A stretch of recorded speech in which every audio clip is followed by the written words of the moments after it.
Hello, Trail Seeker, and welcome to another exciting episode of the Learn True Health podcast. Well, Merry Christmas and Happy Holidays to all of you wonderful, wonderful listeners out there in the True Health universe. We are joined together in this time where we hopefully are celebrating with those we love. Today's interview is something that is going to be specifically for women. So, men, you're welcome to listen, and you'll probably learn some pretty neat information about women. But this episode was really, really meant for women's hormones. Now, we do talk about things that maybe you might not want your children to listen to, only it's up to you. I just want to let you know we just talk about female hormones and feminine issues in this episode. So listen at your discretion and know that if you're a woman, whether you are having problems conceiving, whether you're having problems with a regular menstrual cycle, whether you're about to go through menopause or have gone through menopause, or you've had surgeries to remove organs, sex organs like a uterus or ovaries, this episode is crucial for you. This is exactly what you want to listen to. Dr. Nash brings amazing information to the table, easy things to do at home, easy natural remedies that play a crucial role in supporting your body to balance your hormones. I love that she talks about the system as a whole, the body as a whole, and how things like the lymph system, which I discussed in episode 315, she talks about how important and the impact that having a healthy lymph system is on our hormone health. I never knew that. I knew, of course, the lymph system helps to detox the body, but I never knew how deep the rabbit hole went. And she has been a doctor for 20 years, helping women to come back from infertility, to balance hormones naturally, to become fertile, or women who are having hot flashes to no longer have hot flashes, women who are missing some organs to balance hormones naturally, all these different problems. And especially we talk about contraception and the pill and these hormone replacement strategies for birth control that are very dangerous and disruptive to our overall health. And so we also discuss the healthiest natural ways we can perform birth control should we wish to. So know that we get into some great topics. And one thing she does mention is the sunlight and sauna. And I was tickled pink because if you've been a long time listener, you know that back in February, I bought a sunlight and sauna. It's made a really big difference in my health journey this year and in my husband's and in my 3-year-old. He loves it too. My 3-year-old was coming down with a cold the other day. We jumped in the sauna and it really supported him to blow it out of his system very quickly. And I just love that when you get in a sauna, especially the sunlight and sauna, the technology, the far infrared, mid-infrared, and near-infrared all support the body's ability to increase detoxification healthfully and the immune system. So I want to let you know as you're listening to her, and if you have these issues, consider getting a sunlight and sauna, contact them, and you get a great discount when you mention the Learn True Health podcast. I know they've got a great sale going on, so definitely give them a call. If you don't have enough space in your house and you're thinking, I could not possibly get one of those big wooden saunas, they have a personal size sauna. Dr. Nash briefly mentions that the personal size saunas are fantastic, and they have one called the Solo System, which can be folded up and put away into a closet. You can easily travel with it as well. So if you're a therapist, massage therapist, or acupuncturist, you can use this. You can incorporate it in your therapy. I love the Solo System. I have the 3-in-1, the Impulse Sauna, which has the mid, near, and far infrared, but that's because I had enough space in my guest bedroom to to have a place for it. So if you don't have enough space, call Sunlight and talk to them about the Solo System. It's fantastic. And again, mention the Learn True Health podcast because they give a great special for our listeners. I made sure of that. I also want to let you know that I am about to launch this fantastic New Year's program starting in January. For a whole month of January, we're going to get on a webinar together, a Zoom call once a week, where you're going to get some great exercises and homework for creating healthy habits to transform your life in 2019. Come join us. We've had a lot of listeners already sign up. It's only $37. So I want to make it affordable to everyone. You can have a fantastic time setting your new goals for 2019. What do you want to achieve? Do you want more mental clarity? Do you want better sleep?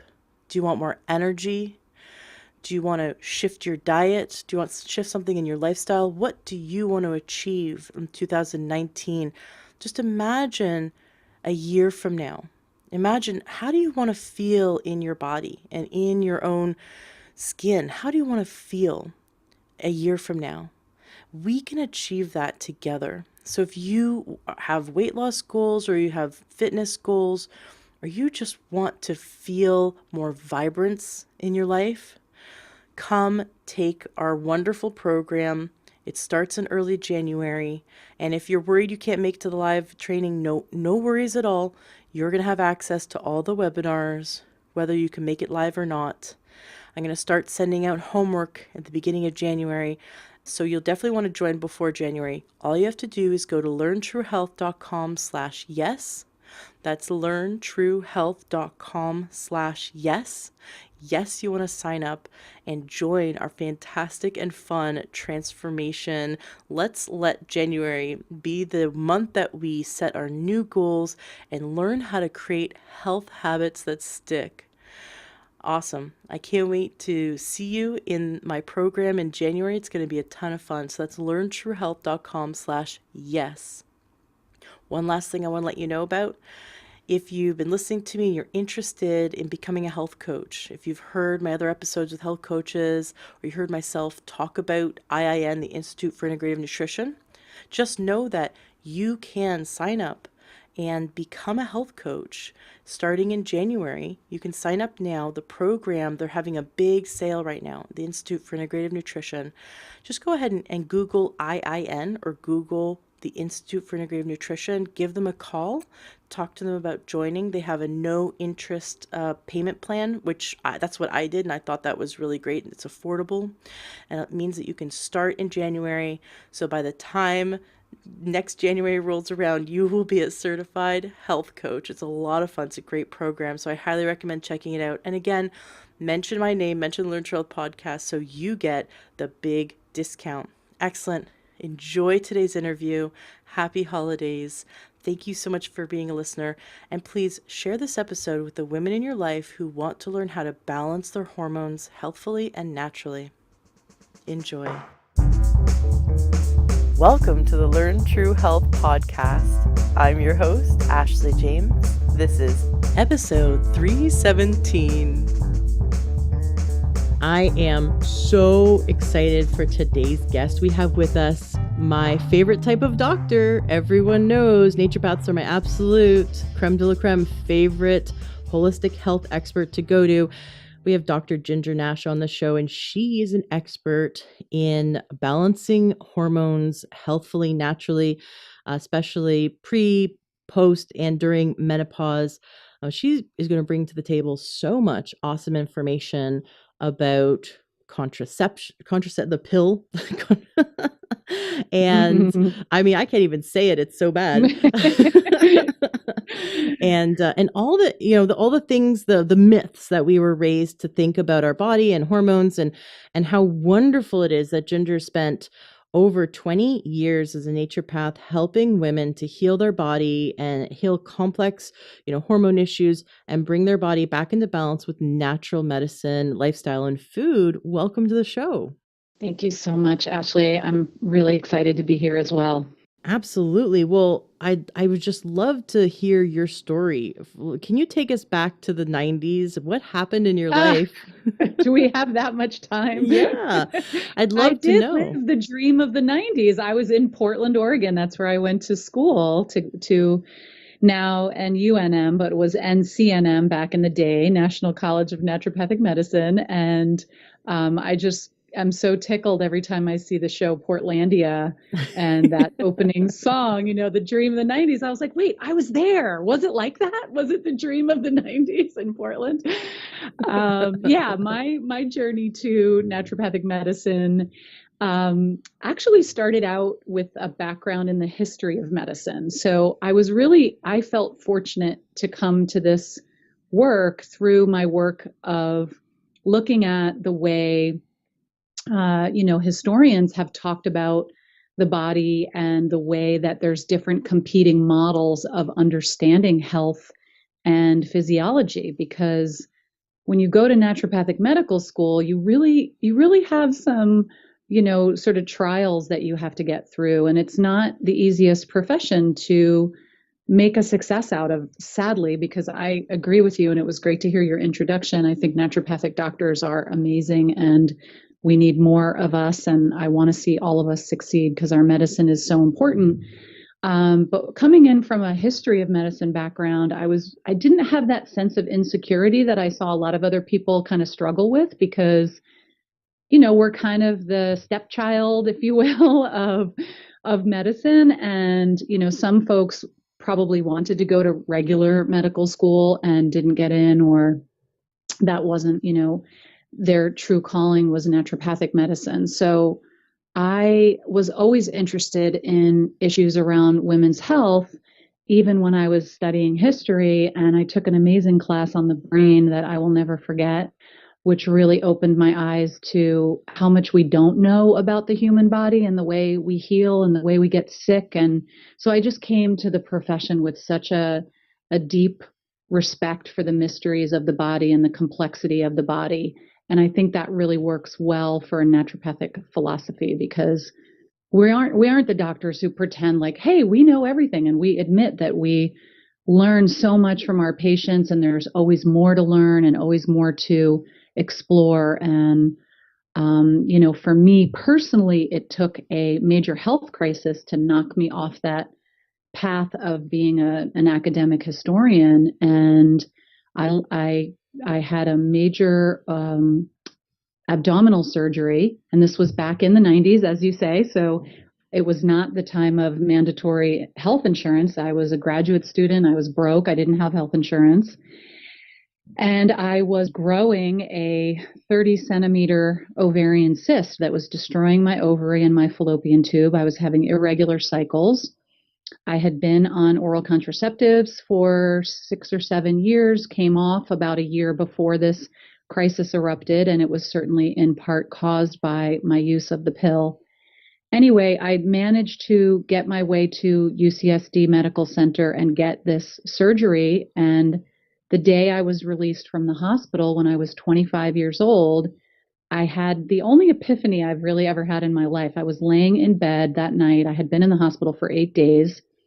As I said, I had my ovary and fallopian tube removed, and I had to go under general anesthesia. They considered it an exploratory procedure. So I had to go under, having signed away, that if it was cancer, if they saw anything suspicious, that they were just going to take everything, the Oh my omentum, the gosh. ovaries, the uterus, etc.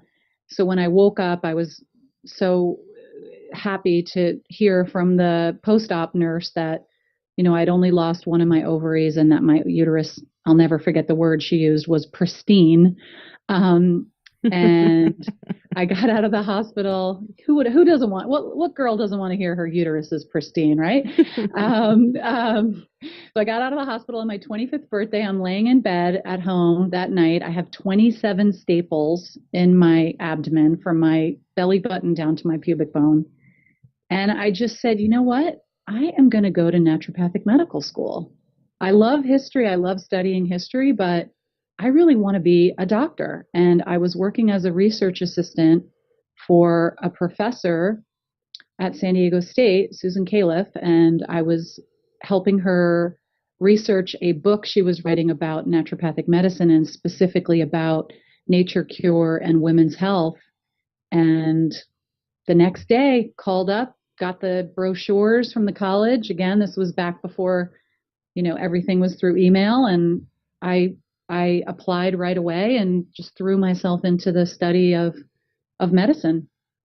So it was kind of radical shift. Right. Beautiful. So you learned what a naturopath was because it was your job as a research assistant. Yes. And so it was so cool because I knew about the history of naturopathic medicine in this country before I even stepped foot on my naturopathic medical school campus. And I knew that there had been over 400 naturopathic colleges from the turn of the 19th to the 20th century. There were over 400 naturopathic and homeopathic colleges in the US. Isn't that incredible? I mean, Amazing. I did not know that. I knew that there was many of them, and because of the Flexner report and the Carnegie, yep, giving money. Yeah, why don't you tell the story? Cuz I mean, I'm sure I'm going to learn more details from you. it's all straight from Paul Starr's amazing book, The Social Transformation of American Medicine.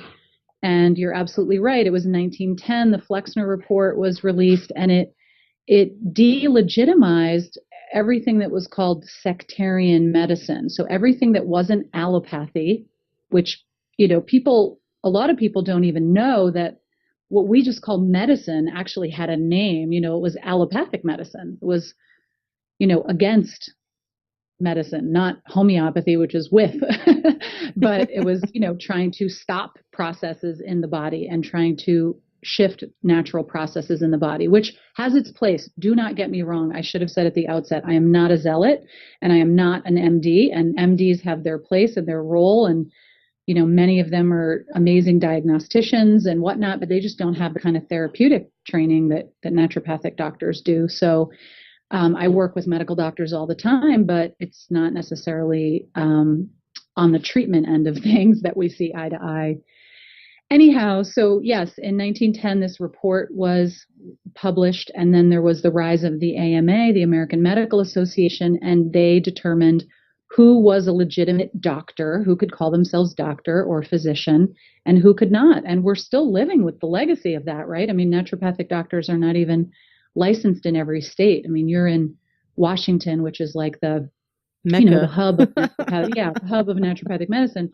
Oregon and Washington, licensed as primary care physicians, and I believe Arizona as well. But we're still struggling to get a federal law. We're still struggling to be legitimized, in larger institutionalized circles. But the beauty of what we do, and you are living proof of that, is that so many people on a grassroots level want to have this type of approach to their health.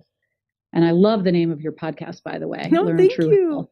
Yeah, Thank I mean, you. that's because that's a really beautiful mission. And I believe that all naturopathic doctors have that as their ultimate goal, is to really Mhm. work with people to find what true health means to them as an individual. So, When I learned from a naturopath, of course, that the root word of the word doctor, where it comes from, the etymology of the word doctor is docere, which means teacher, right? So our yes, doctor yes, is supposed to be our teacher. When was the last time you learned from your MD? Like when was the last time you went to your checkup? You spent what, maybe 15 minutes with your MD, and how long did they actually spend looking at you and asking you questions about your yeah, life and teaching you? And that's, the big yeah. difference is, they're not really living. You don't go to an MD and have that person teach you how to be healthy. No, because that's not part of their training. That's Right. the thing. Right. Their training is, I know everything and you know nothing. And there's this huge gap. I mean, that was one of the cool things about, again, being from a historical background. It's like medical school doesn't need to be this like abusive, insane level of training. When you are going to go into podiatry and know everything about the foot, do you really need to take a class in pulmonology? Because there's so much reductionism in medical doctors' worlds. Like they get super duper specialized, right, in their one little area. And so they do know everything about, the big toe. And what do you know as a patient about the big toe, except it hurts, or it doesn't hurt? So yeah, it's just a radically different kind of approach to working with patients. And I think, you know, my husband's father, my father-in-law, was an internist. He's retired now, he's in his 80s.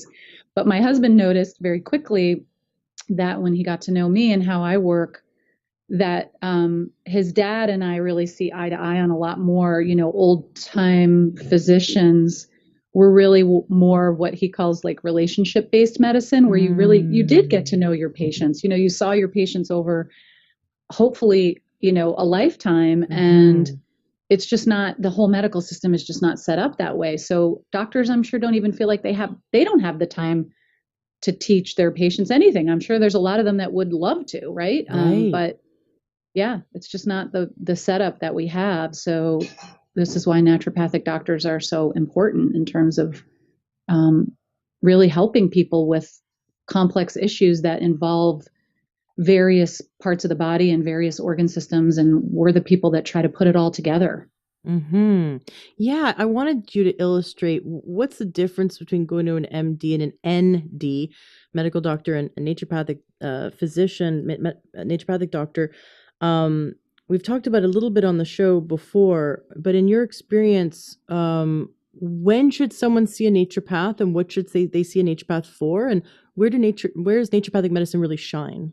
Well, that's a great question. And it's actually one of the things I think that's at the heart of, some of the problems we have in the profession, because it's very hard for us to have this singular identity. All of us are such individuals and we're really pioneers. And there's so many different aspects to the way we can work with somebody that, I've often said to patients, you could see 25 different naturopaths and they'd all recommend kind of different things. Some naturopaths just do counseling.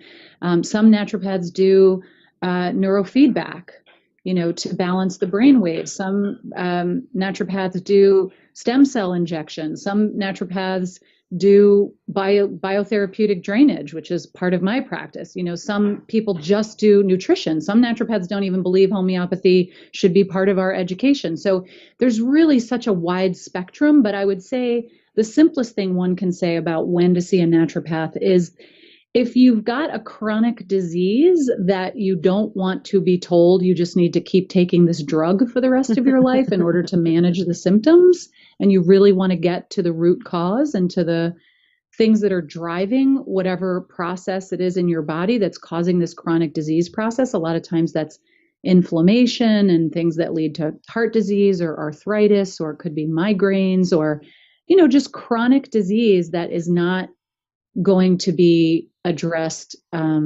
with just drugs or surgery. So, again, this is why what we do is really hard, because we have to know about a lot of different things. And when we first get out of school, a lot of students, when they first graduate and first become doctors, I think they're hesitant to specialize because, we do have this beautiful education of looking at the whole person, and it's next to impossible for any one of us to do everything. There's so much stress and lifestyle management work that needs to be done with patients. There's so much work to be done with their diets and nutrition. There's so much work to be done with decreasing the toxic load that we're all exposed to. So, and hormones obviously is something that I've chosen to focus my practice on, but I treat all kinds of stuff too. I mean, I'm a hormone expert, but I have patients that have lupus and rheumatoid arthritis and other autoimmune issues and, heart disease and all kinds of things. So I think, when you aren't sure if you should see a naturopath, I mean, most of us are very good about trying to educate our patients even before they get in the door, what to expect. And that makes for a lot better outcomes for both the patients and the doctors, because there really is such a wide spectrum of kinds of things that we do. So, there's resources out there. There's the naturopathic website, the aanp.org. And then, like I said, most of us are willing to, I actually still, after 20 years, I still try to connect with prospective patients, because I don't want somebody to come in if they are expecting a certain type of treatment. And, some of us do acupuncture. I do acupuncture in my practice. And I want them to understand what they're really in for when they come to see me. I love that with naturopaths, you get sometimes 90 minutes with one. Whereas with, and I totally agree. I love when I really need a medical doctor, I want to see an MD. Like, when I have a broken bone, I really want to see an MD. And I appreciate their reductionistic thinking in in those Yeah. circumstances. Yeah, absolutely. Right. But so we got to build our team, have an MD on your team, have an ND on your team, have, an Ayurvedic practitioner on your team, build a team of people, but include a naturopath. Now, can you do telemedicine if someone's not in your area, someone around the world, could they still work with you?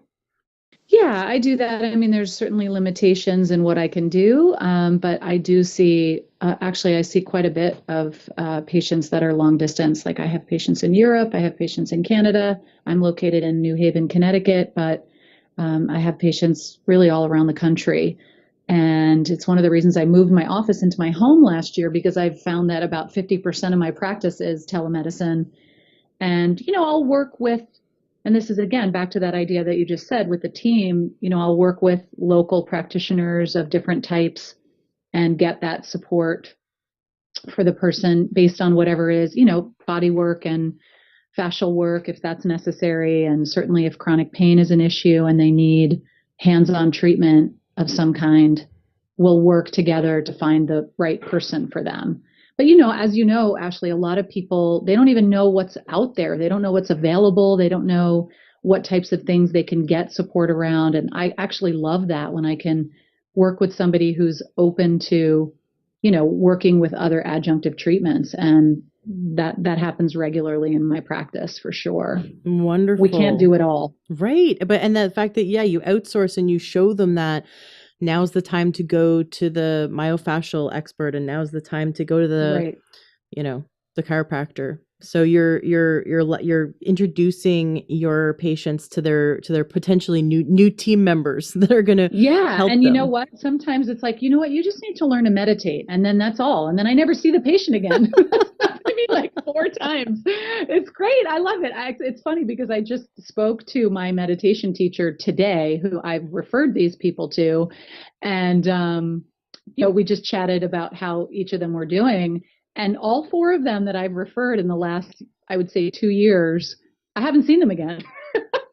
So it's like, great. Meditation is sometimes the most important thing for you to really find what true health is for you. Nice. So, and, they still take a B complex and some magnesium and they're just kind of on a maintenance nutritional program. But, hope that's the goal, right? That's the goal, is to teach people what they need to do to take care of themselves, how to eat, how to move, their lymph, because that's one of my areas of obsession.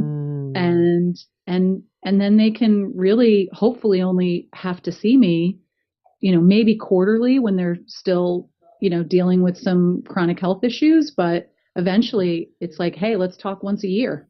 Yeah. When you say that you never heard from them again, it's not because they said, "Oh, she didn't work for me. I'm not going to talk to her." No, no, not at all. No, I mean, I didn't hear from them again because like they're feeling great. Like I hear from them when they need more supplements, and it's like, okay, great. Yeah, just, one woman I'm thinking of in particular, she had chronic Lyme. I live in Connecticut. I practice in Connecticut. I treat a ton of, persistent infectious issues, Lyme disease being one of Mm. the main ones. And we had worked on her Lyme. She wasn't getting fevers. Her pain level was, reduced by about 80%. But as you may know, Lyme can really affect the neurological tissue, and she was still Mhm. having a lot of issues with anxiety. And I just felt like, if she could just get to that place of deep peace and relax her brain a few minutes each day, if she developed a meditation practice, that would go away. And that's exactly what happened.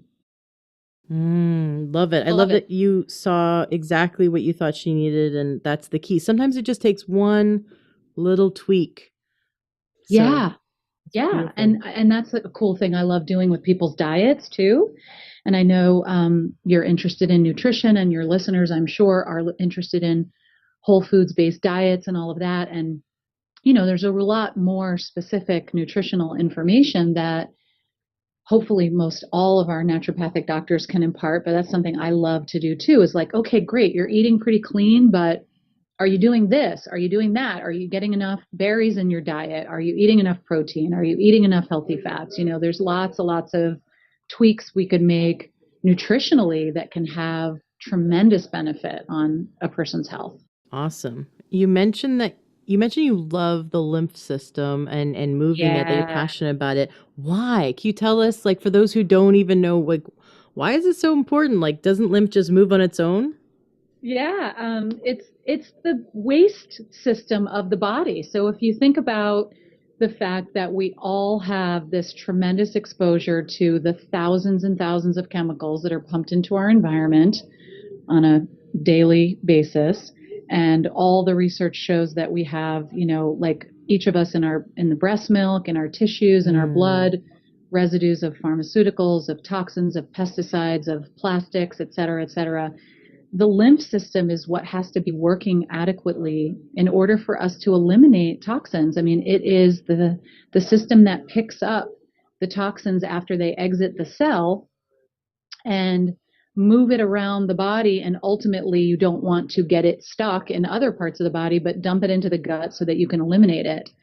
And there's a lot of issues with lymphatic health for the immune system. As I mentioned, I treat a lot of chronic infections. And when the lymph is sluggish, when you're not moving your lymph, or if you've got a chronic infection, your lymph will slow down and become sluggish because of that, because the lymphatic system also plays a huge role in your immune system. So it moves all the white blood cells around the body, it moves all the immunoglobulins around the body, and it really acts as like the scavenger for some precancerous cells. And of course, if you get a cancer diagnosis, what's the first thing they do is they check to see whether they stage it, and they check to see whether the cancer cells have penetrated the lymphatic system and if they're on the move to other parts of the body, in other words, metastasizing. So the lymphatic system plays a major role in our immune system and in the body's ability to eliminate waste products. And it also plays a role in our hormonal system because the minute amounts of hormones that are, moved around the body to target tissues is extraordinarily important. And most women these days are progesterone deficient, and the lymphatic fluid, it sort of attracts progesterone more readily. So even if you've got adequate progesterone, you might not be moving it around the body well enough. But certainly, if you've got low progesterone, which most of us do, um, compared to estrogen, because it's really about the balance between estrogen and progesterone. So your lymphatic system can help you balance your hormones indirectly as well. So it's a really fascinating topic, and I actually have a Facebook group called Feminology, which is the second business that I launched this year that's directed specifically at women's health. And I'm doing this 12 Days of Menopause series in Feminology. And I just did a whole video today on the lymph, which, I invite all of you listeners, if you want to join, please go to Facebook and find my group. We'll make sure the link to that is in the show notes of the podcast. So the Yeah. link to your website, feminology.org, the link to your Facebook group, which would be awesome to join. And then also you have Instagram. So we'll make sure that all that information is in the show notes of the podcast at learntruehealth.com. You mentioned that most women these days are progesterone deficient. Why do you think that is? Well, there's a few reasons. I mean, there's the first thing, which I just alluded to, which is the relative balance of estrogen to progesterone. And back to this idea of chemicals in the environment, you've all maybe heard the term endocrine disruptors or estrogen mimickers. So a lot of these plastics and toxins and chemicals, they mimic the effects of estrogen in our bodies where they attach to the receptor. So it's not a true progesterone deficiency, but you get relatively higher estrogen levels or estrogen activity, to progesterone. So there's a lot of what we call estrogen dominance, even though that's kind of an oversimplified term. So there's that, but then there's also a lot of women that are having anovulatory cycles, meaning they're not having a proper ovulation each month. And it's only after ovulation, when the little egg pops out of the little cyst on your ovary, that the corpus luteum, which is left behind, starts to secrete progesterone. And certainly, if you're taking any kind of synthetic hormone, contraceptives, either a hormone secreting IUD or the pill or an implant, you are suppressing that ovulatory function, which is, of course, why you don't get pregnant. But you're also suppressing massively your progesterone levels. Your own body's natural production of progesterone is completely shut down. So that's another reason why so many women are progesterone deficient as well. What's the health impact of being low in progesterone? So I imagine many women listening are on some form of birth control that is suppressing their body's ability to make healthy progesterone levels. What's the impact? Well, there's a lot of impacts. Progesterone is essential to balance out the effects of estrogen. Estrogen, we know, is a growth hormone. It creates cell turnover. It's an excitatory hormone for the brain. So this is why if you're sort of estrogen dominant, you can have a lot more sort of anxiety and stress, less ability to manage stress. So progesterone has a calming effect on the brain. It also has a bone building effect. It has a little bit of effect on your libido.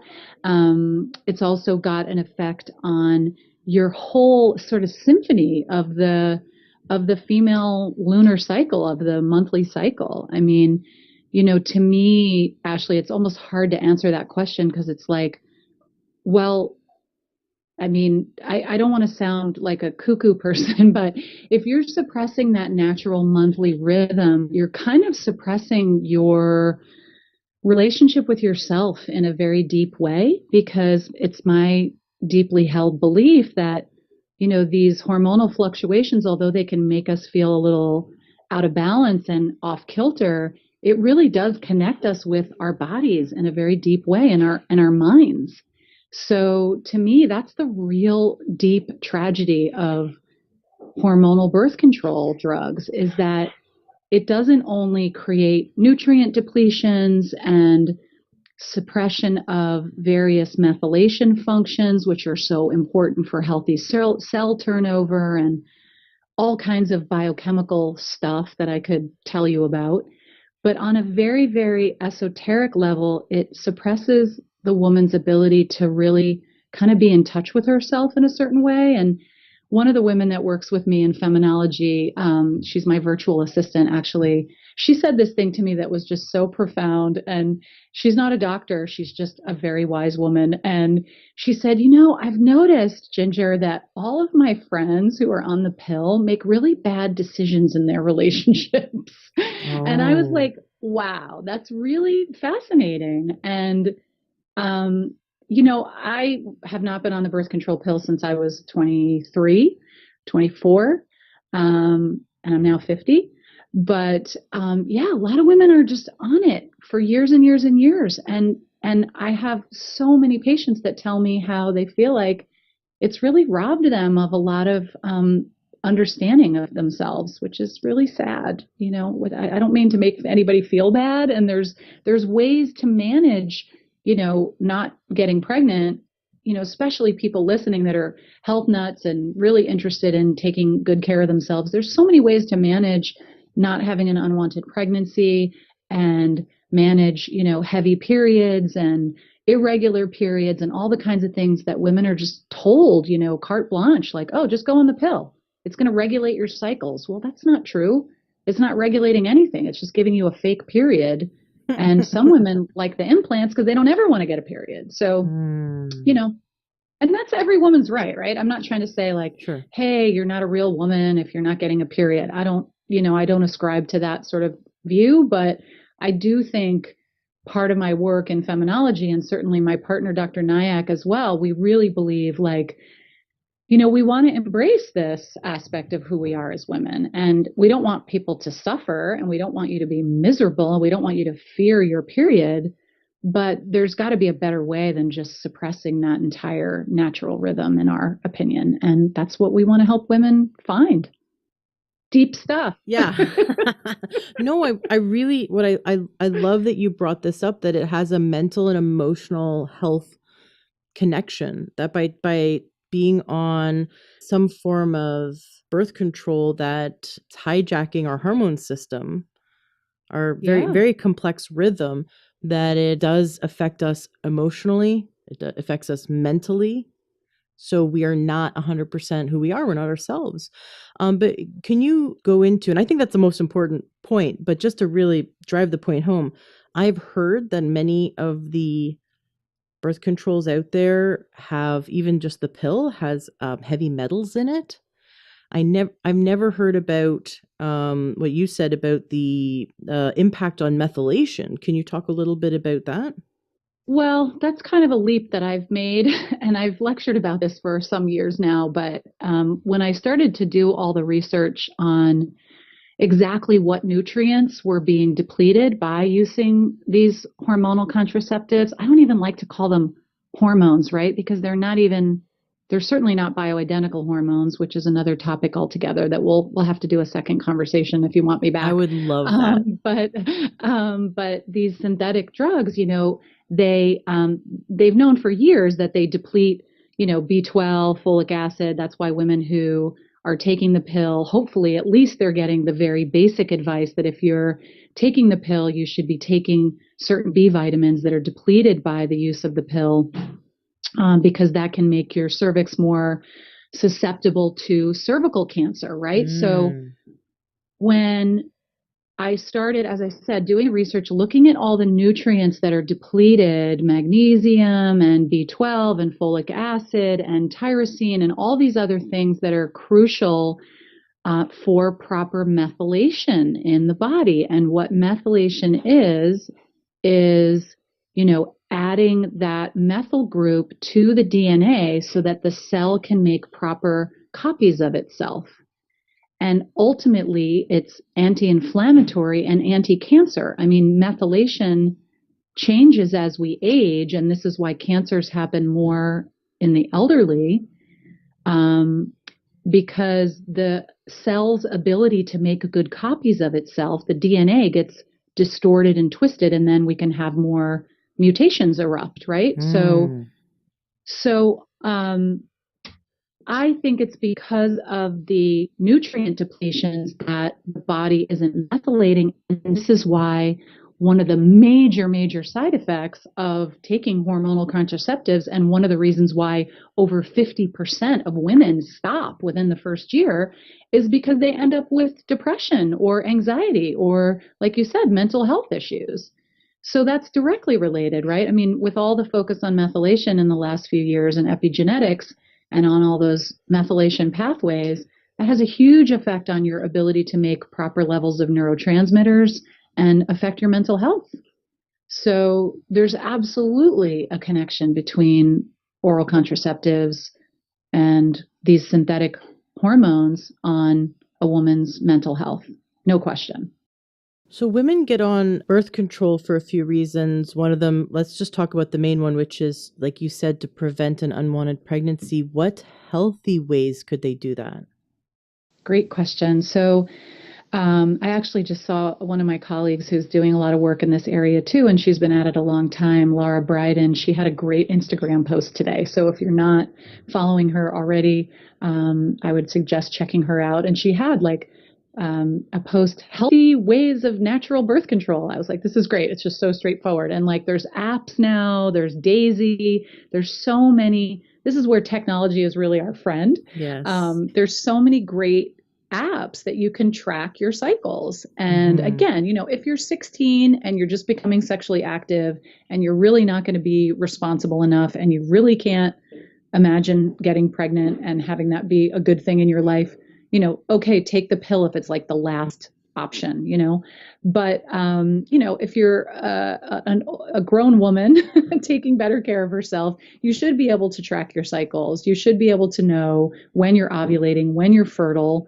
um, And, over several months, you can really learn that. And you're not only, like we just said, you're not only going to learn when you might be fertile and when you might be able to get pregnant, but you're also going to learn a lot of other stuff about yourself when you start to track your cycles and when you feel certain ways and when you don't. So I would say that's the most natural way is, the natural method of just tracking and, using barrier methods are fantastic. And of course, when you're taking the pill, you're not protecting yourself from sexually transmitted diseases as well. So using condoms, and there's female condoms, there's male condoms, of course. And then my favorite barrier method and what I used for many years was a cervical cap. And they've got better ones now that are not made from latex because a lot of women do have a latex allergy. But there's silicone ones called the Leah Shield, and you can get fitted for those, or you can just get a prescription, and it just fits right over the cervix. You can use it with spermicide or not, and those have some really good research behind them in terms of pregnancy prevention as well. So there's barrier methods and there's natural methods, and there's lots of ways to, there's no perfect way. I mean, you can get pregnant even when you're taking the pill, but there's lots of ways to ensure, more confidently without all the side effects of taking these drugs. So if someone were to use the rhythm method, I love the Daisy app. I think it's Yeah. fantastic. Yeah. Especially if a woman, she doesn't have a regular period or it's sort of out of balance and she doesn't really know when she's ovulating. And it's great to track. Cause then you could just bring it Yep. to your doctor. I just bring my cell phone to my doctor and when was your last period? I just shove the phone in her face. I'm like, here, look at my app. You figure it out. Yeah, you look at You read the this. data. You look at this information. Yeah. You Yeah. know what this means. Decipher. But yeah, no, Daisy's a really great app, and then it kind of, based on your past periods, it sort of gives you that prediction of that, this is around the time you might start ovulating, based on everything you've put into the app. I really like that. And also what I learned from one of my naturopathic physicians when I told her I wanted to get pregnant was when you're ovulating. She got me this book, which basically this whole book tells you how to listen to your body. The entire book. The only thing I took away from it was if your vaginal fluid is like egg white. Like egg white, And it cervical is mucus. Yep. the cervical Yep. mucus. Thank you. I should have warned men to stop listening at someone else. But actually, my husband found it was fascinating. My husband was Hey, like, let's "Oh, just this say is the word awesome." vagina. Let's get it out there. Vagina. Okay. All the So, men now gotten off the call. well, actually, I think my male listeners are really awesome and evolved. And my husband was he's like, well, I didn't even know that. Yeah. Yeah. But yeah, so if it's sticky and it goes like almost long, so like you can Yep. have it on one Yep. finger, have it in the other, and move those fingers apart, and it could stretch out like toffee kind of. Then that is most likely you're ovulating. And I learned, so just to give you a bit of background, I had polycystic ovarian syndrome. I was told by an endocrinologist when I was 19 that I'd never have kids. And Oh, then Ashley, I'm sorry. no, but Such it a was terrible thing. I know, right? Yeah. But it's a good thing. So my husband and I have been married for 10 years. So for 6 years, we just kept at it. My husband was like, I love practicing, but nothing was happening. And then we found natural medicine, and we started, eating healthy, taking supplements, getting our bodies back into balance, Chinese medicine, everything. And I got my cycle back. My blood levels were showing improvement. Like I was really trending away from polycystic ovarian syndrome. And then that's when I went to my naturopath and I said, so we want to get pregnant, and we're eating healthy now. I got my cycle back. I really feel like I'm beating this infertility thing. And she's like, well, do you know when you're ovulating? And so she taught me that. And on That's the great. first try, I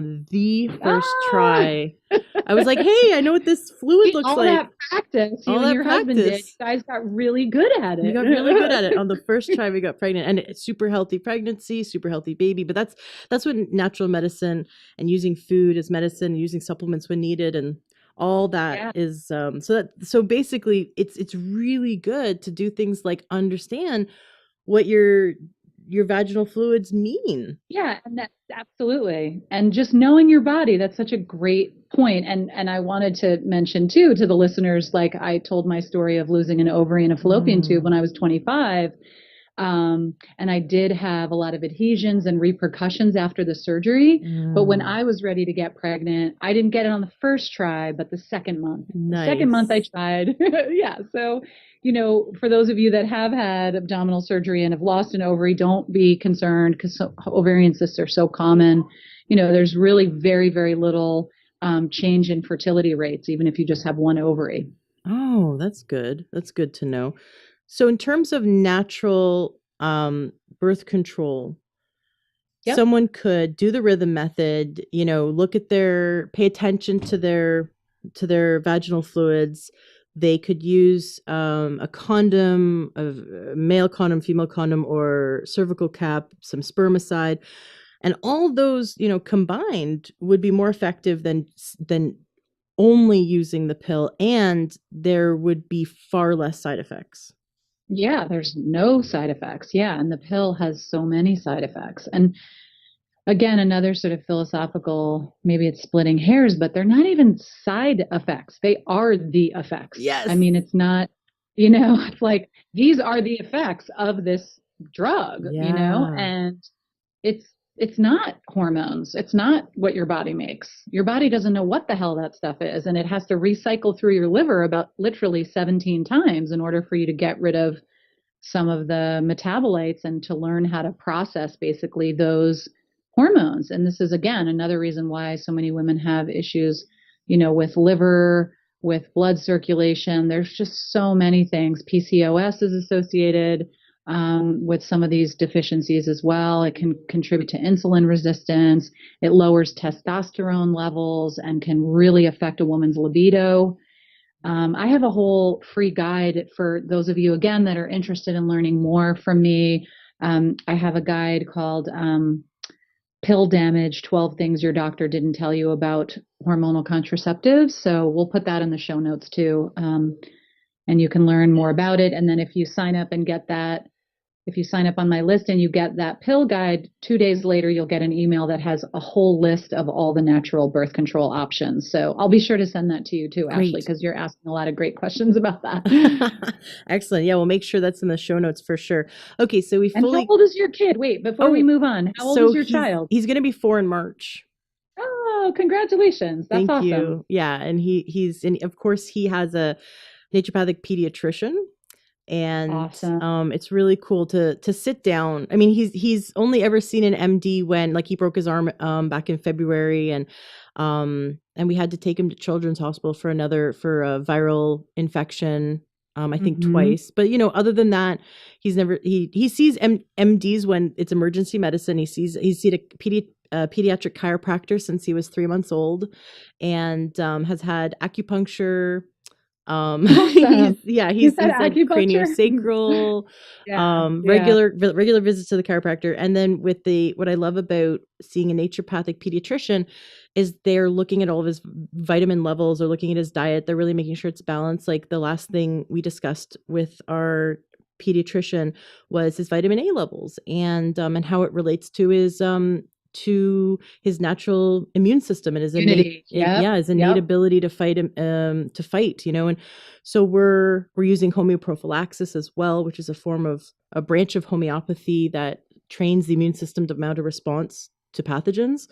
And Mm. yeah, he's so brilliant. He's so smart. I mean, of course I'm biased, but I see other kids, unfortunately, who are eating processed foods, and even children who are on drugs. And sometimes the kids don't look like they have light in their eyes, you know? It's really sad. Yeah. Really, really sad. That's fantastic. Yes, I have a 13-year-old son, and he has a medical doctor. I'm jealous because I'm in Connecticut. There's not that many um, pediatric oriented um, naturopaths, and but anyway, he loves his medical doctor because she really practices like a naturopath. Nice. Yeah, very much so. She's great. Cool. So anyway, that's Yeah. fantastic. I'm glad you had an easy pregnancy and a healthy child. It's so great. I mean, so many women get slapped with that diagnosis of PCOS, and it really makes them feel like their whole body is just, you know, falling apart and doesn't know what to do. It's going in so many different directions. So I spent many years very sick, with chronic adrenal fatigue and with type 2 diabetes and with chronic infections. And I went through my health crisis, and that's probably why I'm doing this podcast, is that I found yeah, natural medicine, and it, it's, working on it. I'm still a project. I'm always going to be a project, and I'm always working on it and growing and learning. And that's why my listeners are here too, because they're growing and learning with me and yeah, getting and healthy with myself me. included. You know, Yeah. doctors get sick too. We all have our issues, and there's so many things that, you know, we, as I said in the earlier part of the podcast, like we, you know, we respect the incredible complexity of the body, and Yes. there's lots of ways to address health, you know, Hmm. and disease.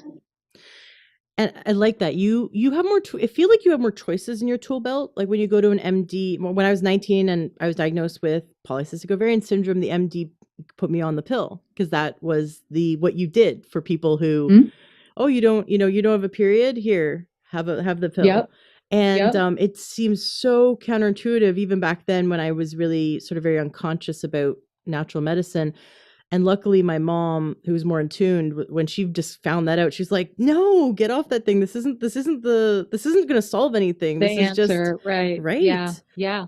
And then when you get to menopausal years, it's like, oh, just women at menopause are now being put on the pill. Like, you know, instead of Mm. doing, because so many women are afraid of hormone replacement therapy for good reason. And, you know, so a lot of women are just told, like, oh, just do the pill. And Mm. that'll, you know, make your hot flashes go away because it just, again, suppresses your entire endogenous production of hormones. So yeah, I totally respect your mom. That's great that you had a mom that really could help you help you see that at a young age, Yeah. and that's what we're doing with feminology, is really trying to educate women that there are these options and that there's other ways to balance your hormones besides just suppressing your natural rhythms, and that's actually one of our taglines.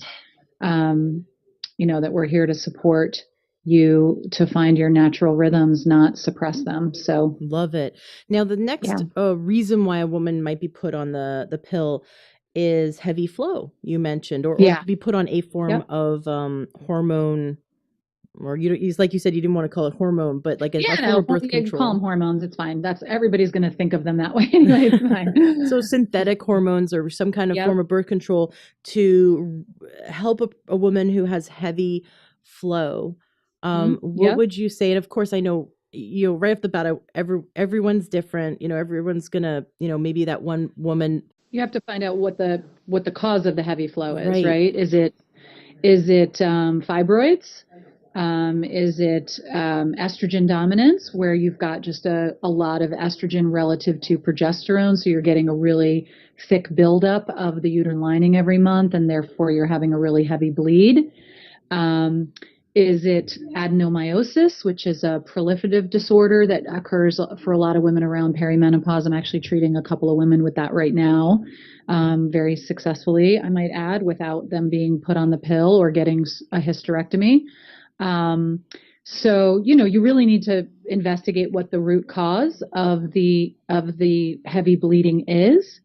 And for a lot of women, it is just a subtle, it's not an anatomical, it's not a fibroid, it's not adenomyosis, it's not something more, it's not even endometriosis, it's just imbalances in the estrogen and progesterone. So, um, yeah, that's like one of my favorite things to treat, is because, you know, women respond so well to some really basics, changing their diet, working on the health of the lymphatic system, cleaning up the body, from a terrain perspective. So I consider myself sort of a terrain practitioner, somebody that thinks about the soil of the body and balancing things on a really subtle level. And I use a lot of complex homeopathics, and those can really dramatically affect the way your body is eliminating and detoxifying, and ultimately the regulation of those very subtle glands in the body, the everything from the thyroid, the pituitary, the hypothalamus, the adrenals,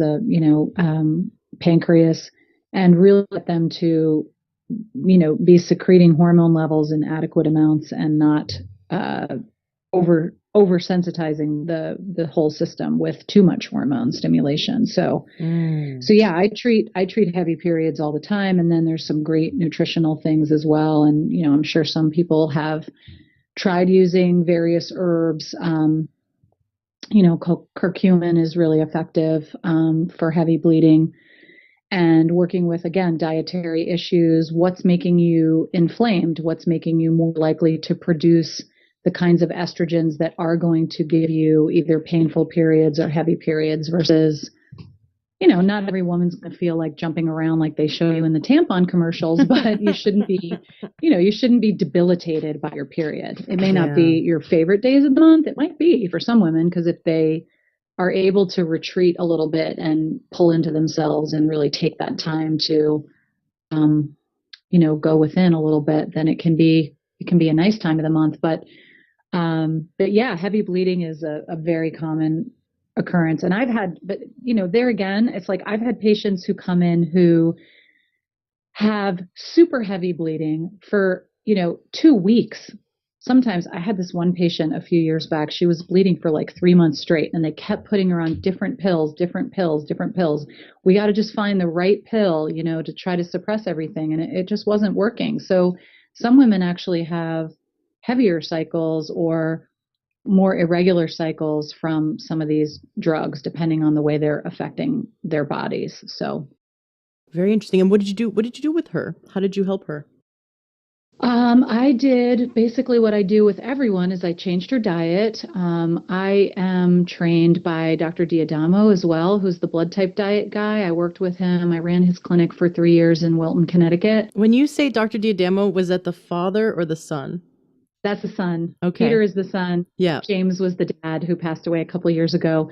So yeah, Peter and I are good friends and colleagues. And once you sort of learn to look through that lens of blood type, you can't really go back, because it's such an important way that we are who we are as an individual. So it's a jumping off point for me. It's not the be all end all necessarily for everyone's ideal diet, but it's a great jumping off point. And if I remember correctly, this patient was a type A. So I immediately know that cow's milk dairy is like one of the number one issues with heavy cycles and too much bleeding. Mm. So got her off cow's milk dairy, and then did my usual thing. So, working with helping the body eliminate, sometimes there's microbiome connections. If there's a lot of digestive issues, if you don't have a balanced microbiome and you don't have good enough bacteria to help you eliminate some of those drugs and your own body's estrogens, you're going to recycle them, and you're going to make that problem worse. So I use a lot of DIM, which a lot of you might be familiar with, diindyl methane, which helps the body manage those different types of estrogen metabolites. I use a lot of calcium D-glucarate, which is also something else that helps bind the excess estrogen in the gut and help move it out. And then I use a lot of complex, subtle homeopathics to work on liver health or gallbladder health for some women. For some women, it's more about the pancreas. Certainly women with PCOS, you want to look at the insulin resistance and the receptor activity with all of that.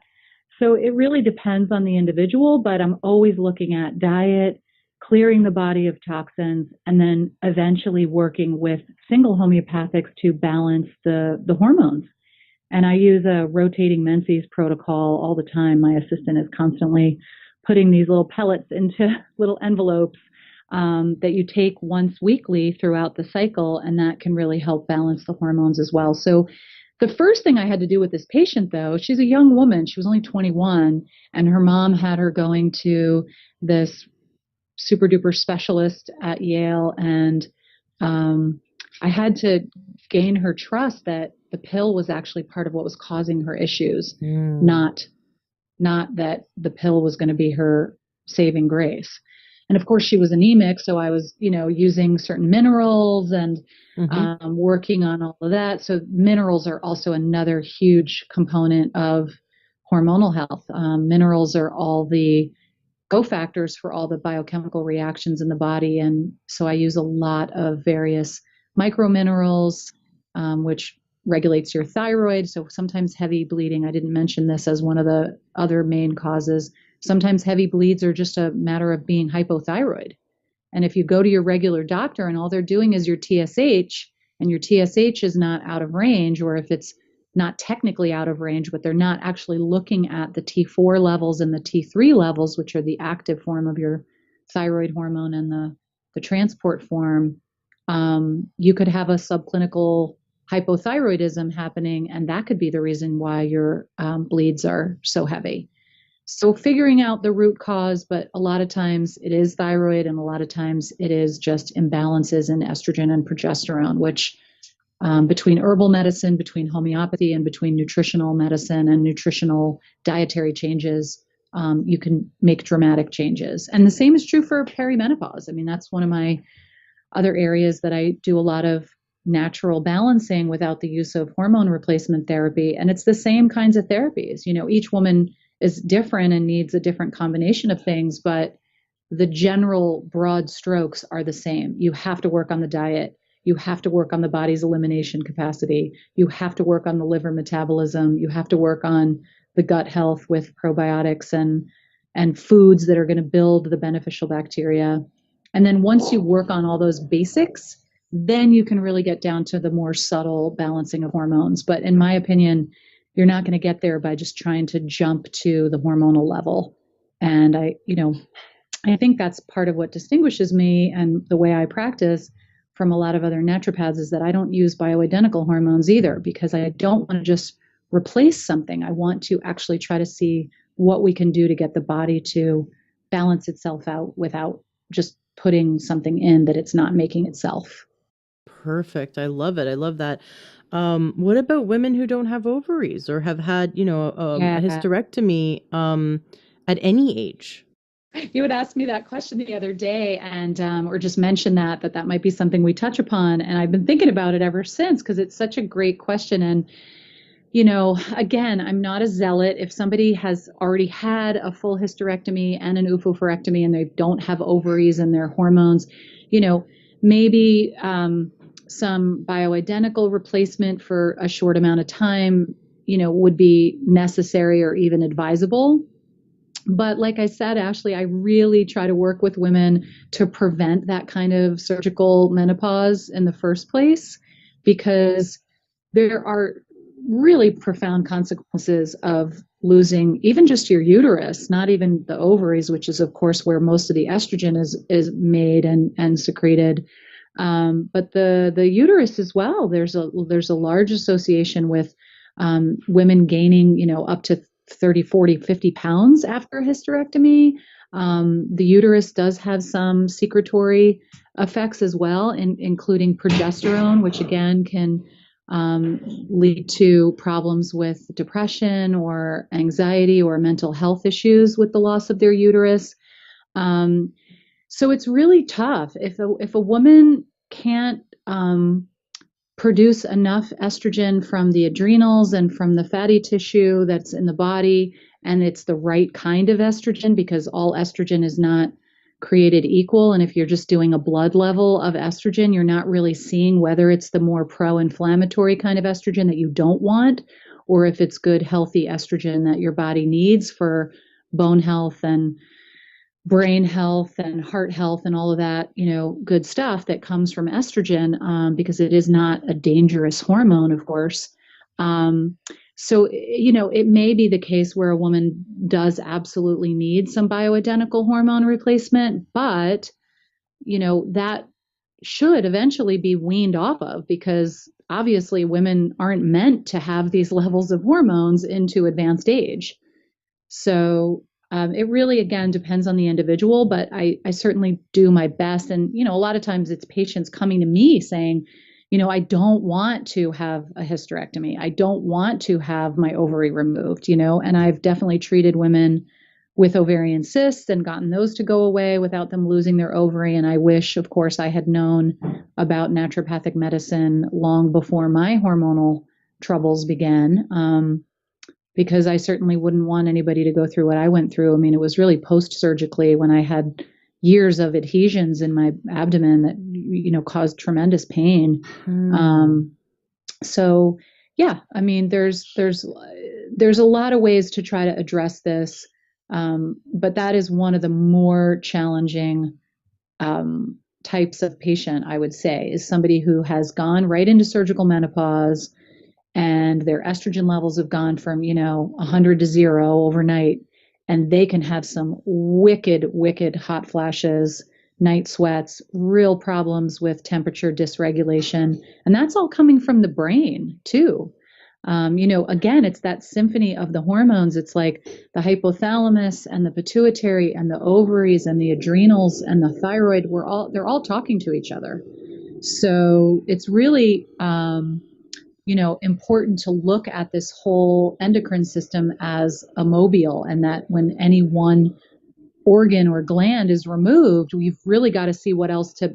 And that's why, even though they don't have their ovaries, their brain is like, what? I was just in a relationship with this organ, and now, what am I going to do? And so the increase in temperature, and then a lot of women get freezing cold after the hot flash is over. It's just like the brain is just reeling from that surgical procedure. So any woman that's had a Mm. baby, knows, like, going from being pregnant one day to being not pregnant the next day. I mean, that was the first time I ever had a night sweat. I was like, what is this? I'm waking up and I have like sweat all over my chest. And it was like, oh, any rapid change in hormone levels is going to potentially produce temperature dysregulation issues. So a lot of women don't realize that. Sometimes even when you're estrogen dominant or when you have like a big jump in your estrogen levels, it's not always when the estrogen is going down. It sometimes can be when it's going up that you can also get hot flashes.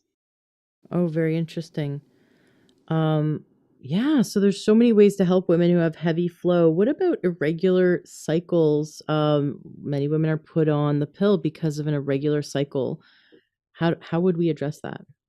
Same kind of thing, same approach. It's really, a comprehensive evaluation of why the cycles are irregular. Again, is it the hormones? Is it, imbalances in estrogen and progesterone? Is it microbiome issues? Do they have problems clearing? Do they have problems with receptors?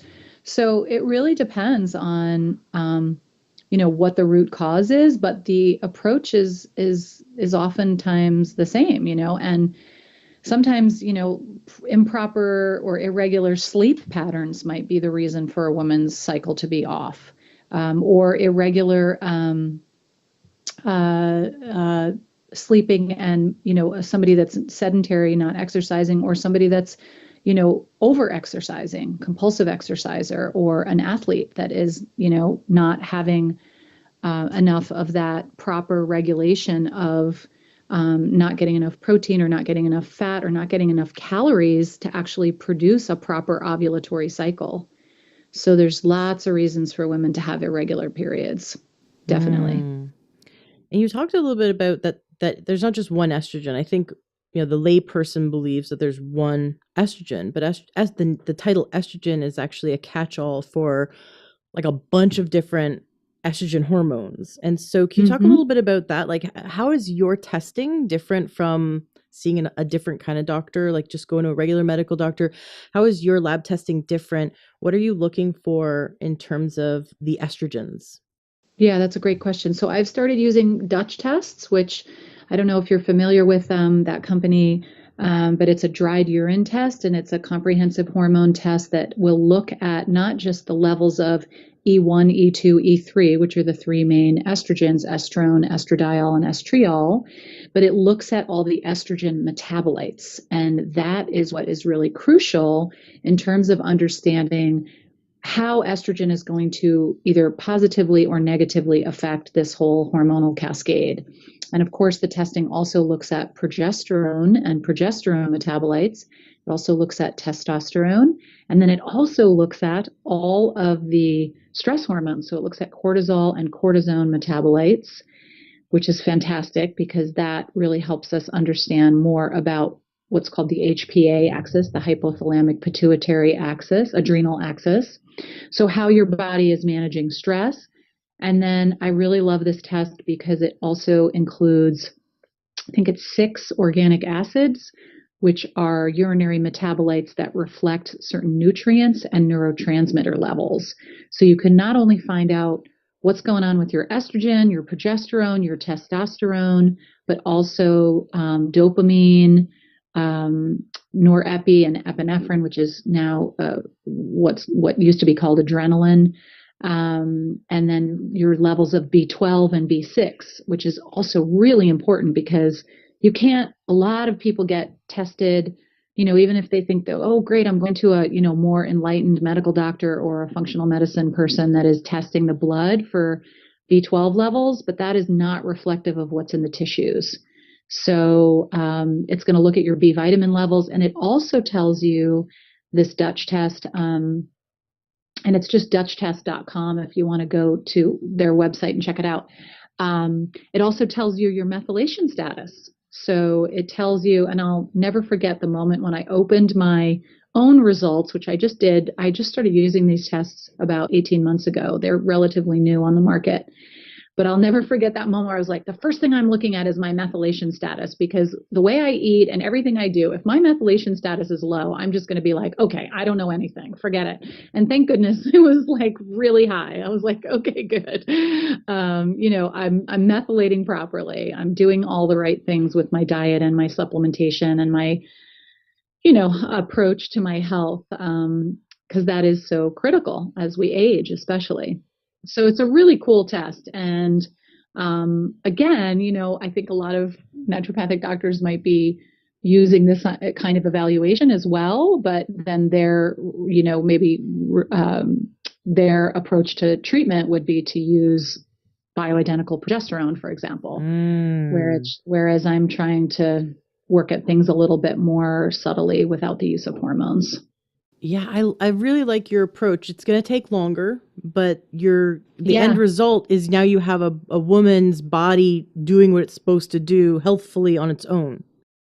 Yeah, that's the idea. And and you'd be surprised. Like sometimes it doesn't take longer. Sometimes it's if you get the right combination of things, and if you get a really motivated patient, it may not be necessary. I mean, it's funny because one of my colleagues, Dr. Tara Nayak, the woman that's doing the feminology movement with me, she she was tickled because she's the one that actually turned me on to the Dutch test, and she would order them for women, but you have to do them if you're still menstruating. You have to do them a certain time of the month.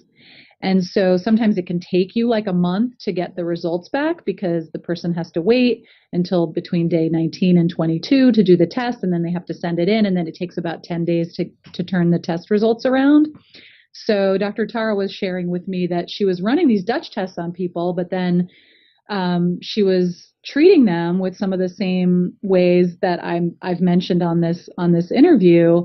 And then when they came back for follow-up to go over their Dutch results, they were doing so much better that she was like, I don't even know if I needed to use this test because, just cleaning up the diet, and Tara's a microbiome expert. So she really works really well with women that have microbiome imbalances, and, they're getting better even before the like supposed, real science-based medicine with the, levels and testing. And I'm not a big test person. I'm really not. And I've certainly seen a lot of patients over the years that will come in with, $5, 6, 7, $8,000 worth of testing, and they're not any better.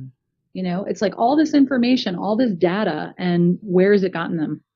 So, the Dutch test is really a special player, in my opinion, because it is something that I've used and I've found to be helpful. And I also should mention too that another tool that I use in my practice quite a bit is a form of thermography, but it's not a regular just taking a picture of the breasts and seeing where the hot and cold spots are. It's called regulation thermography.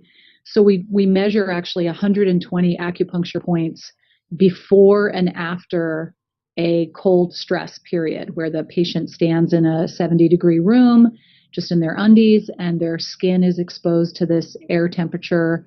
And then I come back in the room, or actually my technician does, and remeasures these points. And then we get to see how the master controller of the whole body, the brain and the nervous system, is regulating these different areas of the body.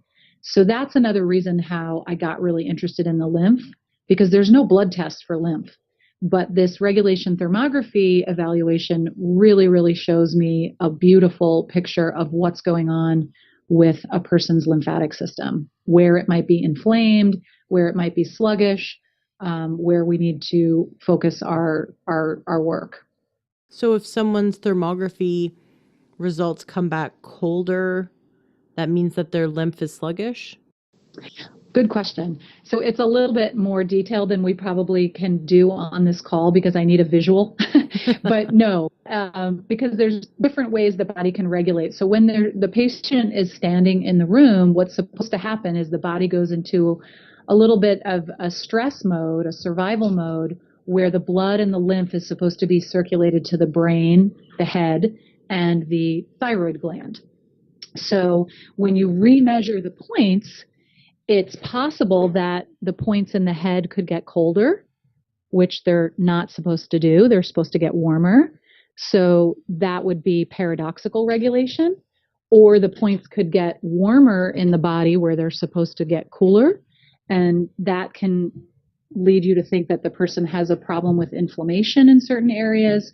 But when the points are blocked, when the points don't move, when the temperature doesn't change, and the sensor that we use is a very, very sensitive infrared sensor to measure these minute temperature changes, that's when there's blocked regulation. It means that the body is not, the nervous system is not, in the brain, which is the master controller, is not able to really regulate properly that area of the body, the tissue or the organ. So there can be blocked regulation, there can be hyporegulation, which is not as severe as blocked, but moving in that direction. There can be paradoxical regulation, where a point gets colder when it was supposed to get warmer, or vice versa. And there can be hyperregulation. And hyperregulation I see quite a bit of, especially in the beginning of working with a patient, because that reflects levels of toxicity in the body, that the nerves are hyperstimulated and that the reaction to the cold stress is hyper. So it's a little more complicated than just hot or cold, meaning sluggish or not. But I admire your question, and I'm happy to send you. I actually, one of the other things I did in the Facebook live series that I've been doing is I showed women a little sample of that, of the thermography results, and showed how you can kind of see an overview of what's going on with the lymphatic system by using this technology. Very cool. So when the results are hyper, there might be toxicity going on. And what at that point, what do you do then with that patient? I do all the stuff I've already talked about. So try skin brushing, lymphatic toxicity. I mean, it depends on what it's affecting. I mean, is it neurotoxins? Is it things that are affecting the neurological system? Is it pesticides and glyphosate and herbicides and those kinds of nasty toxins? Is it mold toxins? You've got to do a little bit more digging when you find that out. Mm-hmm. But sometimes you just see toxic points in the large intestine, and that could simply mean the person's constipated and they're not moving their poop out on a regular basis. And so the toxins are getting recirculated and they've got a toxic bowel. And talk about going back to the history of naturopathic medicine, which is circling around to where we were in the beginning of our conversation. I mean, toxemia of the bowel was like the first thing that naturopaths described, right? And we all know how important it is for the gut to be working adequately. So sometimes when I see a lot of toxicity, the first thing I'm going to do is, okay, are you pooping? Are you sweating? If not, we're going to get you into an infrared sauna until you can start to sweat. So, very simple stuff. Very simple stuff. I love it. I love that it's non-invasive. It's, Exactly. It's not a giant MRI machine, it's so, Exactly. it's not costly. It's, it's something that it gives so much information to you about the system as a whole. Yes, exactly. And it's really amazing. Talk about doctor as teacher. It really starts to show the patient, it really teaches them that all of these things are interconnected. Like when you see a scan of your whole body and we measure all the sinus points. We do all the dental points. We look at the thyroid. We look at the lymph. We look at the breast points, of course. We look at the liver, gallbladder, colon points, kidney points. They can see, oh, this is going on here. And so often, like women will say, oh, yeah, that makes sense. Or, oh, my gallbladder's stressed. Yeah, I get really bad indigestion when I eat a fatty meal. Or, oh, I've got brain fog. And look at that. When I'm stressed, when my brain should be kicking into gear and working, creating more of a sort of high alert system, I get brain fog. My memory is shot and I feel confused. And so there's all kinds of signatures that have been developed in terms of looking at these kinds of results. And I've done a few hundred of these tests now, so I've gotten pretty good at analyzing the results pretty quickly. I love you're all about results, but you're all about supporting the body and coming back into balance rather than using a crutch or a band-aid.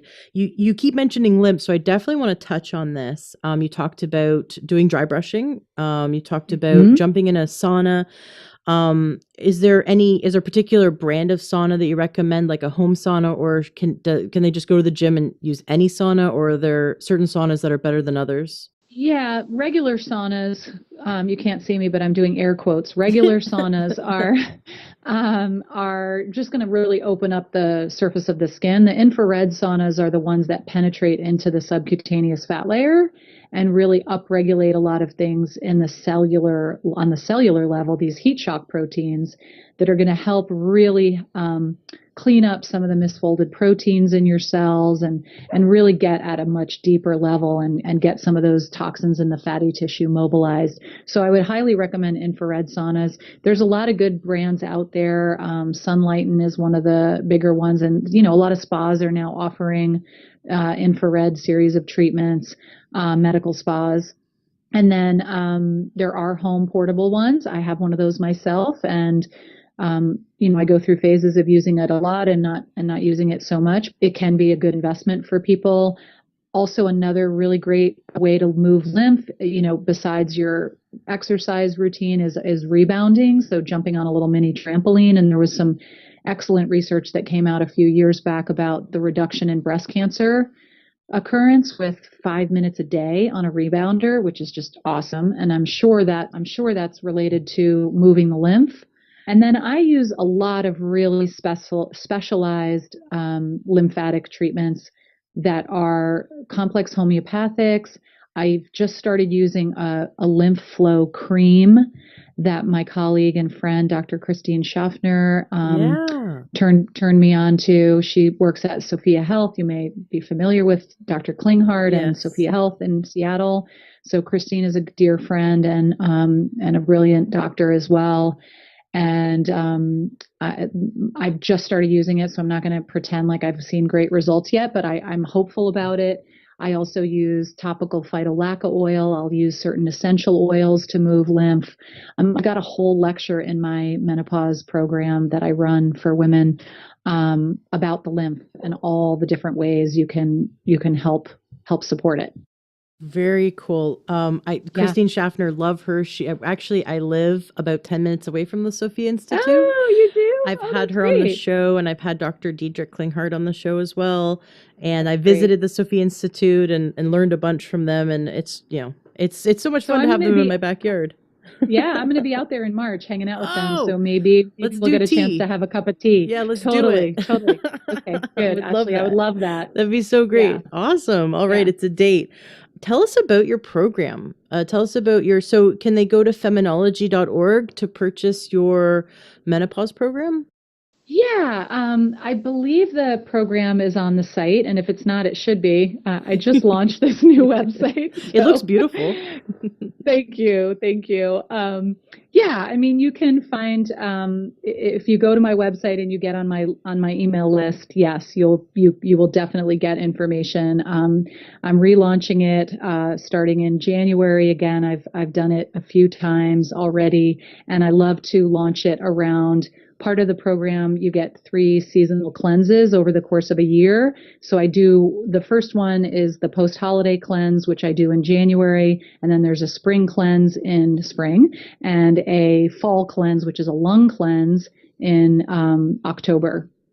So I'm Cool. relaunching. I usually launch the menopause program around those cleanses so that women can start with a 10-day food-based cleanse where they really dive deep on, okay, like what's the best diet for me for hormone balancing, and then we move into some more nutritional information, and then into the lymphatics, and then after we do that sort of basic first 3 modules, then we really start to get into the deeper dive of what's possible for you at menopause. And I love to call menopause the age of wisdom and strength, because I think women at this age, they've really learned a thing or two about themselves, hopefully throughout their lives, and they're ready to face a new life stage, hopefully with some empowerment and support through the program, and really figure out what they want and what is going to make them feel best. And a lot of women, I mean, I was kind of shocked when I started talking to my friends.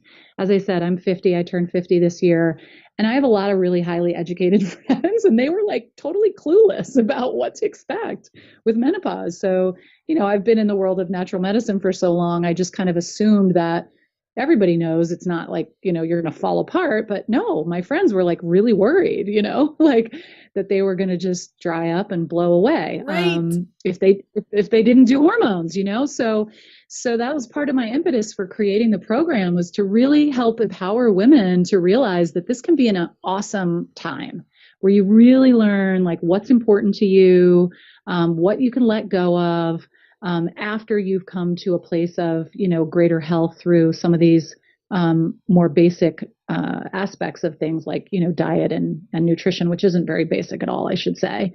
And then we focus on movement. There's a whole pelvic health yoga class. One of my favorite yoga teachers, we did a lovely 30-minute pelvic health yoga practice because, again, this is another topic for another time, but pelvic health is really the seat of a woman's power. And, there's a lot we can do to improve our cycles, improve our hormone balance by having a healthy pelvic floor. And so there's a yoga practice, and then there's some other movement information, and then there's like a putting it all together, and there's a Facebook group that we have, and I've also done some live Q&As where we all get together as a group and talk about our experiences, and then people have a chance to ask me questions. So yeah, it's kind of a deep dive. It's I've found that most of the women that have done it are, really in the throes of perimenopause, because that's when you begin to have those anovulatory cycles, and you really have the most dramatic changes in hormones and the most dramatic symptoms, where you're getting anxiety out of nowhere, where you're getting insomnia, where you're getting hot flashes, where you're noticing changes in your hair, skin, and nails, or you're getting vaginal dryness, that kind of thing. So yeah, it's been a really fun part of my work in the last couple of years, and I'm be more than happy to. I mean, I usually end up chatting with women for a few minutes before they decide to purchase the program. It's not a crazy high level, thousands of dollars. But again, like I said earlier, I really do like to chat with people and figure out whether it's the right fit. I want Mm-hmm. people to feel like I'm the person they want to work with. And I certainly don't aspire to be the right doctor for everyone. But I love the women that have come through the program, and I just love the results that I've seen them get through it. So, and it's Absolutely. called the Natural Menopause Map. Nice. So women can do the natural menopause map, or they can work with you one on one, either long Mm-hmm. distance or come to see you in person. All that information, all your contact information, we'll make sure it's in the show notes. I definitely Great. we need to have you back on the show for sure. Thank you, Ashley. Thank you so much. It's been really a pleasure. And I'm starving. It's dinner time for me now. I'm like, all right, I've worked up an appetite talking about all this. Right? So, Right? Well, let's yeah. wrap it up. It's been just such a pleasure having you on the show. This is not goodbye. This is till next time for sure. We'll Yeah. definitely have you Yeah. back on soon. I'd love to know, is there anything that you would like to say to the listener to wrap up today's interview? Never too late. It's never too late to make a little step in the right direction for your health. And especially when I talk to menopausal women, you know, if they've had a lifetime of bad habits or, you know, food problems, food issues, food hangups, which a lot of women do, obviously, or even if you've been on the birth control pill for 20 years or whatever, it's never too late to make steps to ensure greater health and longevity and to be able to enjoy the quality of your life. And I would like to say, and this is really close to my heart because it was something I learned from my mother who passed away from ovarian cancer at age 77. I feel like I lost her way too soon, but she used to crack me up because at age 75, she was still volunteering at what she would call the old folks home. So she just never, even though she was 75 years old, she never had this sense that like, I'm old, I can't learn anything. So I just really want to leave you with that thought, like encourage the listener that, you know, you can make a step tomorrow that will potentially lead to really long-term benefit for you. So don't be overwhelmed. It's a lot of information. There's a lot of information out there on the internet, but you can find what works for you and you can do it. Wonderful. Thank you so much, Dr. Ginger Nash, for coming on the show. I can't wait to have you back. Thank you, Ashley. I really enjoyed talking to you as well. Are you looking to optimize your health? Are you looking to get the best supplements at the lowest price? For high quality supplements and to talk to someone about what supplements are best for you, go to takeyoursupplements.com and one of our fantastic true health coaches will help you pick out the right supplements for you that are the highest quality and the best price. That's takeyoursupplements.com. takeyoursupplements.com. That's takeyoursupplements.com. Be sure to ask about free shipping and our awesome referral program.